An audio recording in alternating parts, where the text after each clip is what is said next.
Induction heater का इस्तेमाल घरों से लेकर बड़ी बड़ी इंडस्ट्रीज तक किया जाता है, लेकिन इसका सबसे कॉमन इस्तेमाल खाना पकाने के लिए इंडक्शन कुकर में होता है।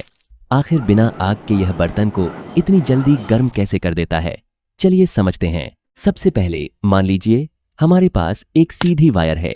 जैसे ही इस वायर में करंट फ्लो होता है, उसके आसपास एक मैग्नेटिक फील्ड बन जाता है।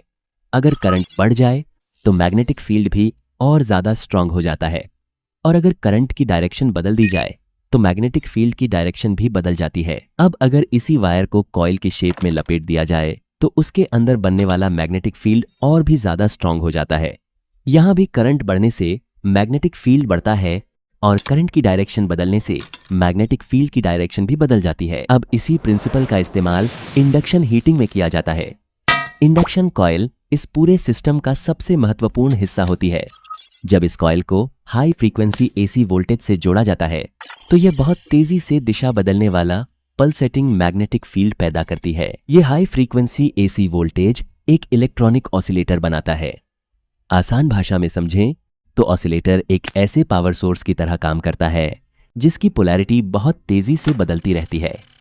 हालांकि असली सर्किट में ऑसिलेटर कंट्रोल्ड इलेक्ट्रॉनिक स्विच का इस्तेमाल करता है, लेकिन कॉन्सेप्ट समझने के लिए इतना जानना काफी है। ये ऑसिलेटर लगभग 50 किलोहर्ट्ज यानी एक सेकंड में 50,000 बार करंट की डायरेक्शन बदलता है। इसका मतलब मैग्नेटिक फील्ड भी हर सेकंड 50,000 बार अपनी दिशा बदलता है।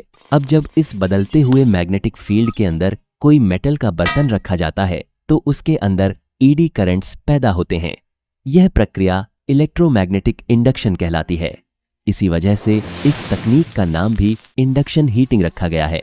ये ईडी करंट्स बर्तन के अंदर ही गर्मी पैदा करते हैं, इसलिए बर्तन बहुत जल्दी गर्म हो जाता है और खाना भी काफी तेजी से पकता है। इंडक्शन कुकिंग सिर्फ सबसे तेज ही नहीं बल्कि सबसे ज्यादा एफिशिएंट हीटिंग तरीकों में से भी एक है, क्योंकि इसमें ऊर्जा सीधे इंडक्शन कॉइल से बर्तन तक पहुंचती है।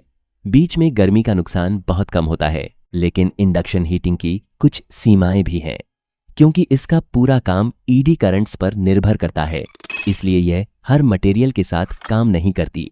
जैसे कांच के बर्तन को इंडक्शन पर गर्म नहीं किया जा सकता क्योंकि उसमें ईडी करंट्स पैदा ही नहीं होते। इंडक्शन हीटिंग फेरोमैग्नेटिक मटेरियल जैसे स्टील और कास्ट आयरन के बर्तनों के साथ सबसे अच्छी तरह काम करती है। इनकी मैग्नेटिक प्रॉपर्टीज और इलेक्ट्रिकल रेजिस्टेंस इस प्रक्रिया के लिए बिल्कुल उपयुक्त होती हैं। यही कारण है कि इंडक्शन कुकर पर केवल वही बर्तन काम करते हैं जो मैग्नेटिक होते हैं।